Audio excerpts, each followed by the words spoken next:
Terpantas, terkini dan sahih. Bila-bila masa, di mana jua. Berita di jari. Subscribe YouTube Bulletin TV3. Buletin pagi 9 Mac, saya Ramzan Muhammad Saufi. Tajuk utama pagi ini, suntikan vaksin jemaah haji diberikan seawal Mei ini. Juga lawatan rasmi Perdana Menteri lonjak hubungan KL Riyadh.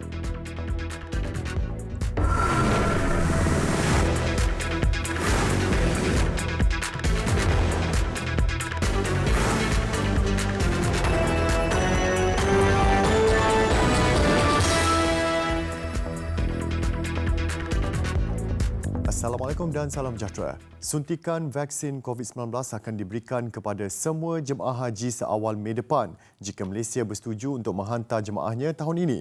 Ia selari dengan kewajipan vaksinasi yang ditetapkan untuk menunaikan rukun Islam kelima itu oleh Kerajaan Arab Saudi.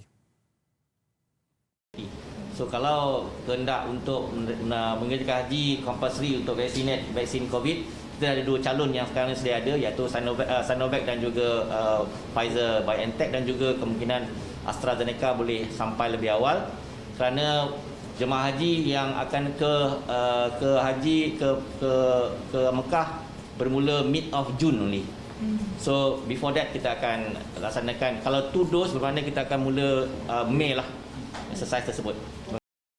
Menurut Datuk Seri Dr. Adham, KKM masih menunggu pengumuman jumlah kuota jemaah haji Malaysia dan fasiliti KKM mampu melaksanakan pemberian vaksin kepada 30,000 hingga 50,000 jemaah. Kerajaan Arab Saudi sebelum ini dilaporkan mewajibkan bakal jemaah haji tahun ini perlu mendapatkan suntikan vaksin COVID-19. Menteri Kesehatannya Dr. Taufik Al-Rabiah berkata, vaksin COVID-19 adalah wajib dan ia sebahagian daripada syarat utama untuk semua jemaah haji yang akan menunaikan ibadah itu Julai nanti.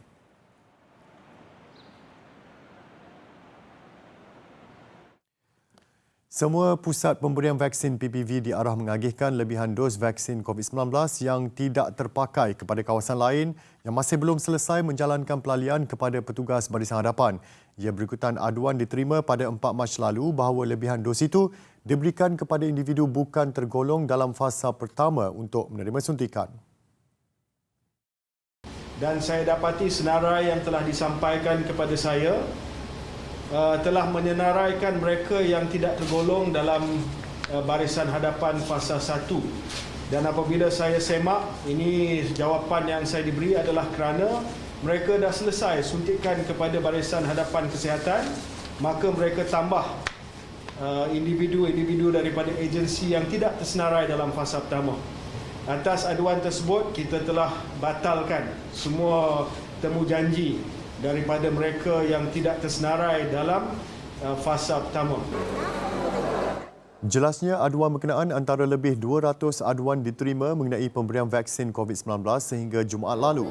Selain itu, satu ketetapan baru juga telah dibuat hasil aduan pihak hospital yang mana staf bahagian kecemasan turut disenarai sebagai penerima awal vaksin. Perdana Menteri Tan Sri Muhyiddin Yassin tiba di lapangan terbang antarabangsa Raja Khalid di Riyadh malam tadi bagi meneruskan lawatan rasmi di Arab Saudi. Ketibaan beliau dan isteri Puan Sri Noraini Abdul Rahman dari Madinah di Terminal Diraja disambut Putera Mahkota Arab Saudi, Putera Mohammed bin Salman. Pesawat khas kerajaan yang membawa Perdana Menteri mendarat kira-kira jam 8.25 malam waktu tempatan. Turut menyambut ketibaan Tan Sri Muhyiddin, Menteri Luar Datuk Seri Syamuddin Tun Hussein. Perdana Menteri dan isteri kemudian dibawa ke hotel penginapan di bandar raya ini di mana kawalan ketat diberikan. Sejurus tiba di Jeddah Sabtu lalu, Perdana Menteri dan isteri terus mengerjakan umrah yang mana beliau diberi peluang memasuki Kaabah dan kemudian ziarah di Madinah. Hari ini, Tan Sri Muhyiddin akan menghadiri beberapa program rasmi yang didahului dengan sambutan rasmi dan kemuncaknya ialah pertemuan secara maya dengan Raja Arab Saudi, Raja Salman Abdul Aziz Al Saud di Istana Yamamah. Perdana Menteri akan turut mengadakan pertemuan dan perbincangan dengan Putera Mahkota Arab Saudi. Lawatan Perdana Menteri kali pertama ke Arab Saudi sejak menjawat jawatan pada Mac tahun lalu adalah atas jemputan Raja Salman. Perbincangan antara kedua-dua pemimpin dijangka menyentuh mengenai kerjasama dua hala dalam bidang perdagangan, tenaga dan hal ehwal umat Islam, termasuk berkaitan kuota haji dan umrah. Perdana Menteri Tan Sri Muhyiddin Yassin berkata kerajaan akan memperkenalkan insentif tambahan untuk memberi faedah secara langsung kepada wanita. Ia dikenali sebagai My Kasih Capital iaitu satu bentuk suntikan modal perniagaan. Sebagai tambahan pada insentif sedia ada, kerajaan akan menyediakan insentif yang dikenali sebagai My Kasih Capital iaitu suntikan modal perniagaan, contohnya dalam bidang e-dagang ataupun dropship dengan modal maksimum sebanyak RM1,000 kepada sekurang-kurangnya 2,000 orang penerima yang berkelayakan. Tambah Tan Sri Muhyiddin, kerajaan juga akan menubuhkan skuad wajah yang dibentuk melalui penyertaan komuniti wanita. Ia berperanan memberikan sokongan psikososial dan meningkatkan kesedaran tentang isu jenayah bagi menghentikan keganasan terhadap wanita serta memperkasakan pengetahuan umum mengenai hak golongan itu.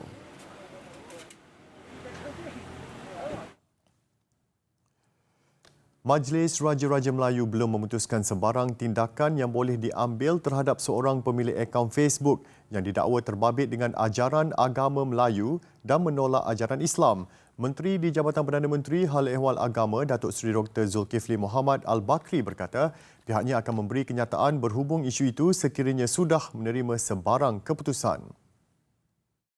Kami biasanya akan komen apabila kami telah dapat maklum balas balik daripada penyimpan besar Muh Raja-Raja. InsyaAllah kita akan komen selepas daripada itu. InsyaAllah.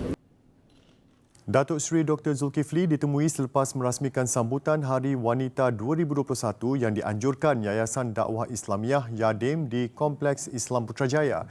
Dilaporkan Ketua Pengarah Jabatan Kemajuan Islam Malaysia JAKIM, Datuk Abdul Aziz Jusoh berkata, isu berkenaan sudah dibincangkan dalam mesyuarat jawatan kuasa muzakarah Majlis Kebangsaan Hal Ehwal Agama Islam Malaysia kali ke-118. Menurut beliau, keputusan muzakarah itu sudah diserahkan kepada Majlis Raja-Raja Melayu pada pertengahan Februari lalu.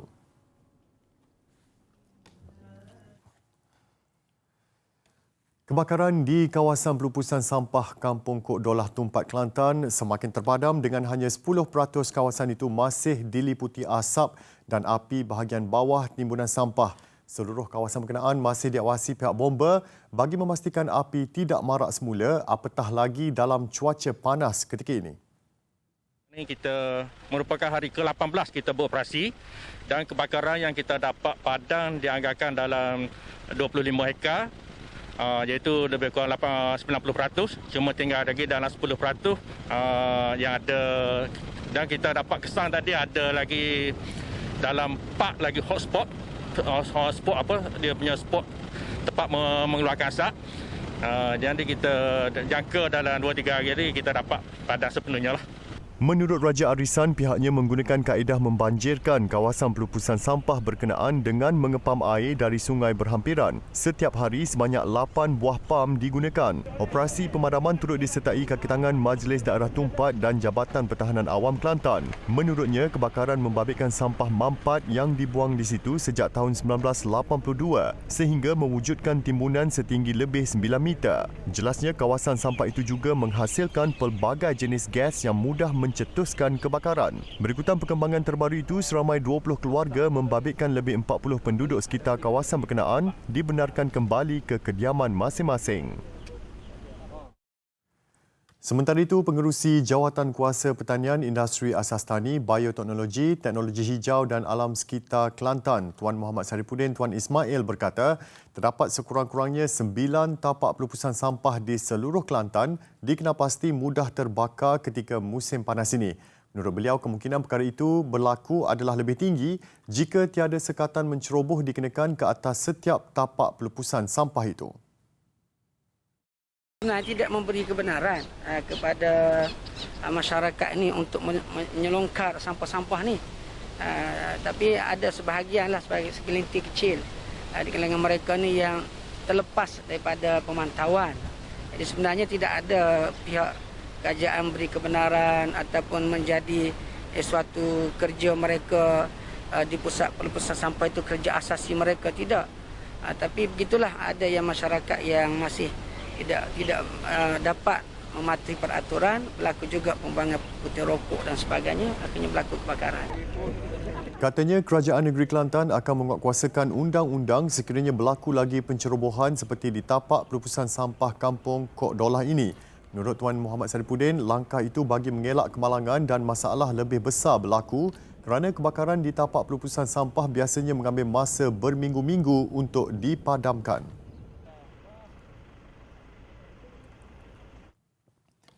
Persatuan Nelayan di seluruh negara perlu memanfaatkan peruntukan khas berjumlah 15 juta ringgit yang disalurkan kerajaan menerusi pakej rangsangan ekonomi Prihatin Rakyat Prihatin bagi meningkatkan bekalan makanan untuk negara.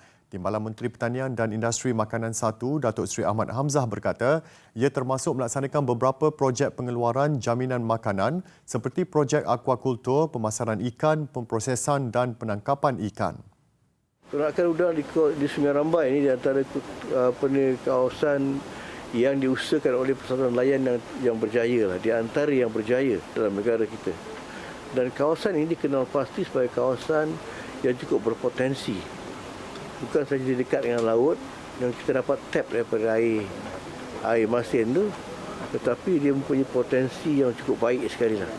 Sebab pemilihan kawasan ini adalah cukup bertepatan sekali. Tanah ini digunakan oleh kerajaan negeri kepada LKM untuk mengusahakannya. Banyak 100 hektar. Beliau ditemui selepas melepaskan benih anak udang harimau di kolam ternakan milik Lembaga Kemajuan Ikan Malaysia LKIM di Kampung Sebatu Jasin, Melaka. Projek ternakan udang harimau itu diletakkan di bawah High Impact Project Zon Industri Aquakultur HIPZIA bagi tujuan memberi tumpuan ke arah meningkatkan pengeluaran ikan negara selaras dengan Dasar Pertanian Negara Ketiga DPN3. Tambah Datuk Seri Ahmad, 4 Persatuan Nelayan di Melaka membabitkan Persatuan Nelayan Negeri Melaka, Persatuan Nelayan Kawasan PNK Melaka Selatan, PNK Melaka Barat dan PNK Jasin bergabung untuk mengusahakan 8 kolam ternakan udang harimau terbabit. Kerajaan Negeri Melaka sedia membenarkan semula operasi Bazar Ramadan di seluruh negeri itu pada bulan puasa kali ini. Ketua Menteri Melaka, Datuk Seri Sulaiman Ma'ali berkata, keputusan muktamad bergantung kepada Majlis Keselamatan Negara MKN dan penurunan kes COVID-19 di negeri itu. Kalau Majlis Keselamatan Negara membenarkan kepada semua negeri-negeri, maka Melaka tidak akan ketinggalan. Tetapi ianya terpulanglah kepada MKN di peringkat pusat. Saya suka melihat kemeriahan pada bulan Ramadan. Datuk Seri Sulaiman ditemui selepas melancarkan Pelan Strategik Melaka Maju Jaya PSMJ 2035 di Pusat Dagangan Antarabangsa Melaka MITC Aikeroh. Menurut Datuk Seri Sulaiman, kerajaan negeri sentiasa akur dengan arahan MKN jika operasi Bazar Ramadan terus dilarang sebagaimana pada tahun lalu. Aspek keselamatan dan kesihatan rakyat tambahnya tetap menjadi keutamaan kerajaan negeri. Operasi Bazar Ramadan di seluruh Melaka tidak dibenarkan pada tahun lalu berikutan pelaksanaan Perintah Kawalan Pergerakan PKP. Mayat seorang wanita ditemui dengan kesan jerut pada lehernya di sebuah rumah di Taman Bangi, Jalan Reko, Kajang semalam. Penemuan mayat mangsa dimaklumkan kepada polis oleh seorang lelaki melalui panggilan MERS 999 ke Ibu Pejabat Polis Daerah IPD Kajang pada jam 9 pagi. Kakak mangsa membuat laporan di Balai Polis Kajang Sabtu lalu selepas adiknya gagal dihubungi sejak Jumaat lalu. Difahamkan mayat mangsa ditemui rakan sekerjanya sebelum melaporkan perkara itu kepada polis.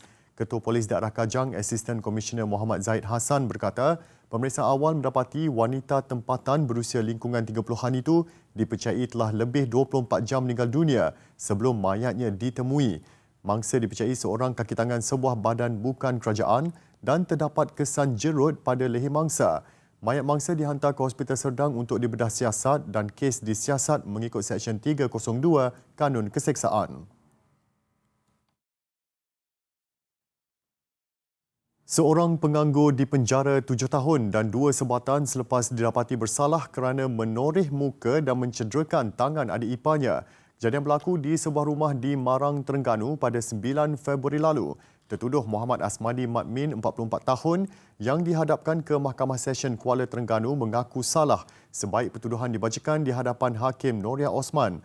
Mengikut tuduhan, dia didakwa dengan sengaja menyebabkan kecederaan terhadap mangsa Muhammad Safwan Samsudin 31 tahun dengan menggunakan sebilah pisau pemotong daging. Dalam kejadian itu, mangsa yang berada di rumah ibu mentuanya cuba menghalang tertuduh yang sedang mengamuk. Tindakan itu menyebabkan mangsa cedera di muka dan tangan kiri selepas terkena pisau yang dipegang tertuduh. Mahkamah menetapkan hukuman berkuat kuasa dari tarikh tangkapan 10 Februari lalu.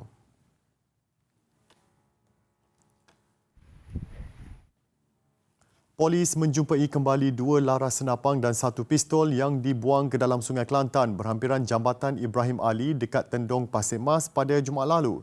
Ketua Polis Kelantan Datuk Syafin Mahmad berkata, senjata api itu dikesan hasil penahanan ke atas 5 suspek.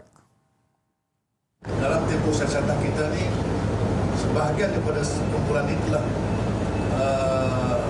cuba untuk menghilangkan barang-barang kes. Jadi pihak polis dengan kerjasama unit Scuba Marine Kuantan telah membuat menyelam di Jambatan Ibrahim Ali kat Tendong dan akhirnya menjumpai AK-47, senapan patah dan shotgun. Suspek membuang senjata api itu dipercayai bagi melupuskan bukti kegiatan mereka memburu secara haram. Tambah Datuk Syafiin, semua suspek masih direman. Kes disiasat mengikut Seksyen 8 Akta Senjata Api dan Seksyen 8(A) Akta Senjata Api 1960 kerana memiliki peluru. Besar impaknya. Selepas hasilnya, pantas menampilkan prosiding ini secara keuangan maya. Berita di jari. Subscribe YouTube Bulletin TV3. Luar negara. Penunjuk perasaan anti rampasan kuasa berkumpul di seluruh Myanmar semalam bagi menyahut seruan untuk melancarkan mogok umum berikutan serbuan dan penangkapan oleh tentera pada hujung minggu lalu. Walaupun berisiko penunjuk perasaan berarak ke Yangon, Mandalay dan bandar lain di seluruh negara. Demonstrasi hari ini berikutan rayuan Kesatuan Sekerja supaya pekerja keluar beramai-ramai ke jalanan bagi menggerakkan mogok besar-besaran supaya ekonomi terjejas. Kesannya dapat dirasakan di setiap peringkat infrastruktur nasional di mana hospital terpaksa ditutup, pejabat kerajaan kosong dan bank tidak dapat beroperasi. Junta bagaimanapun memberi amaran bahawa penjawat awam akan dipecat serta-merta jika mereka terus melancarkan mogok. Selepas pasukan keselamatan dikerahkan ke beberapa kawasan kejiranan dan bunyi tembakan dapat didengari di kawasan terbabit, Yangon hari ini dikejutkan dengan kehadiran anggota polis dan tentera besar-besaran.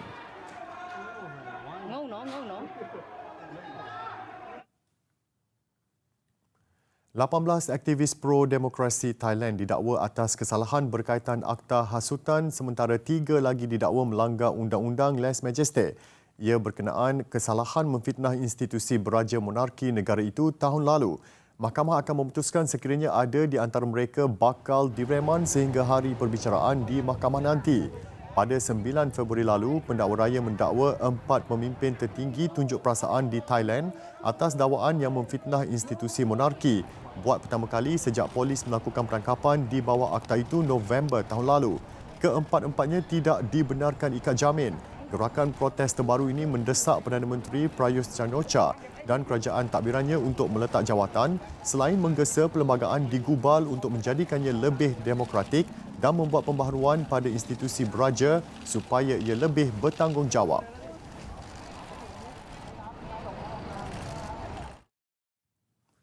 Vietnam memulakan program vaksinasinya semalam dengan menyasar untuk memvaksin sekurang-kurangnya separuh dari jumlah penduduk di negara itu menjelang hujung tahun. Golongan pertama yang menerima suntikan terdiri daripada petugas kesihatan, pegawai pengesanan kontak rapat, tentera, polis dan pengawal keselamatan. Salah seorang penerima hari ini termasuk jururawat Nguyen Thi Huyen yang dilihat teruja menjadi salah seorang yang terawal divaksin. Huyen telah berkhidmat untuk menjaga pesakit COVID-19 di Hospital Hanoi sejak tahun lalu. Kategori penerima seterusnya akan menyasarkan diplomat, pekerja yang terlibat dalam sektor perkhidmatan penting, guru, warga emas dan mereka yang mengidap penyakit kronik. 100,000 dos vaksin AstraZeneca tiba di Vietnam 2 minggu lalu. Negara berkenaan turut menjangka untuk mendapatkan 30 juta dos vaksin lagi dari pengeluar yang sama dalam masa terdekat. Mereka turut berunding dengan Pfizer untuk 30 juta dos vaksin. Vietnam setakat ini merekodkan keseluruhan 2,051 kes positif, antara negara yang mencatatkan angka terendah kes positif.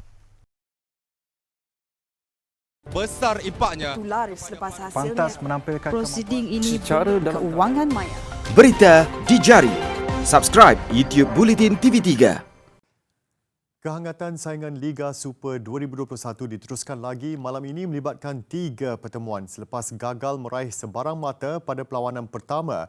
Kedah Darul Aman FC pastinya mahu memanfaatkan peluang beraksi di laman sendiri apabila dijadual menentang Sabah FC. Pendahulu saingan Selangor FC pula akan berdepan satu lagi wakil dari Pantai Timur, Terengganu FC di tempat lawan. Sementara juara bertahan Johor Darul Takzim akan melayan kunjungan juara Liga Premier 2020 Penang FC di Stadium Sultan Ibrahim. Ketua Jurulatih Penang FC, Thomas Trucha, menaruh kepercayaan tinggi terhadap barisan pemainnya meskipun mengakui perlawanan yang cukup sukar akan dihadapi mereka di Stadium Sultan Ibrahim malam ini. Selepas anak buahnya berjaya mengutip 3 mata penuh ketika berdepan Kuala Lumpur City FC Sabtu lalu, Jurulatih kelahiran Republik Czech itu percaya mereka kini dalam momentum terbaik untuk mencipta kejutan ke atas juara Piala Sumbangsih 2021 itu. The preparation was very short. The same, you can see the style of the coach Mora.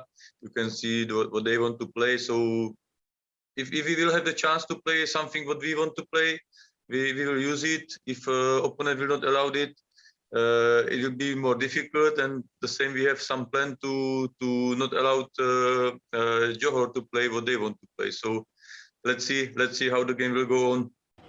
Sementara itu, perlawanan yang turut menjadi tumpuan malam ini membabitkan Terengganu FC dan Selangor FC. Kedua-dua pasukan meraih tonik terbaik selepas berjaya mengumpul 3 mata dalam aksi pertama minggu lalu. 2 jaringan oleh pemain import baru Selangor FC, Oliver Buff, dan 1 gol daripada Syahril Fikri dalam penampilan pertama mereka berdepan Seri Pahang FC jelas mencuri perhatian penyokong The Red Giants sekaligus meletakkan skuad ini antara pasukan yang mampu mencipta impak besar dalam aksi seterusnya nanti. Objektif utama kita bermain home, 3 mata, insyaAllah kita player kena lebih fokus, main dengan apa yang kita planning, kita rancangkan kerana kita tahu Selangor ni team every posisi tu semua player yang berkualiti, national player, foreigner yang bagus, yang baik. Lagi untuk Selangor kali ini dia adalah Asri. Turut berlangsung hari ini 2 perlawanan Liga Premier 2021. Selangor FC 2 akan turun menentang Negeri Sembilan FC di Stadium Majlis Perbandaran Selayang, sementara skuad projek FAM MSN melawan Kelantan FC di Stadium UiTM. Pertemuan skuad projek FAM MSN dan Kelantan FC tetap menarik perhatian memandangkan pengendali skuad projek Yusri Ceklah pernah membimbing Kelantan musim lalu. Yusri pastinya arif dengan kelebihan dan kekurangan Kelantan dan tidak mustahil elemen kejutan bakal ditampilkan barisan pemain mudanya malam ini. Beralih ke Liga Perdana Inggeris, Chelsea mengesahkan kedudukan di tangga keempat apabila berjaya menundukkan Everton 2-0 awal pagi tadi. 2 gol pada setiap babak berjaya membantu Chelsea untuk mencatat kemenangan pada perlawanan ke-28 Liga. Gol-gol Chelsea hadir pada minit ke-31 menerusi jaringan sendiri pemain pertahanan lawan Ben Godfrey dan Jorginho yang tenang menyempurnakan sepakan penalti pada minit ke-65. Ini kemenangan kedua berturut-turut Chelsea selepas kadar mencatat keputusan seri dalam 2 perlawanan sebelum ini. Dengan kemenangan ini juga, skuad bimbingan Thomas Tuchel kembali memberi tekanan kepada 3 kelompok teratas Liga, terutamanya Manchester United dan Leicester yang kini hanya berkelebihan 4 dan 3 mata di tangga kedua dan ketiga. Apapun, Chelsea masih perlu berhati-hati dengan keupayaan pencabar lain, lebih-lebih lagi West Ham yang kini kurang 1 perlawanan. Skuad kendalian David Moyes berjaya menemui semula rentak kemenangan selepas menewaskan Leeds 2-0, sekaligus kembali melonjak ke tangga 5 Liga dengan 48 mata. Sekian Buletin Pagi, jaga diri dan amalkan SOP. Saya Ramzan Muhammad Saufi, selamat hormat dan Assalamualaikum.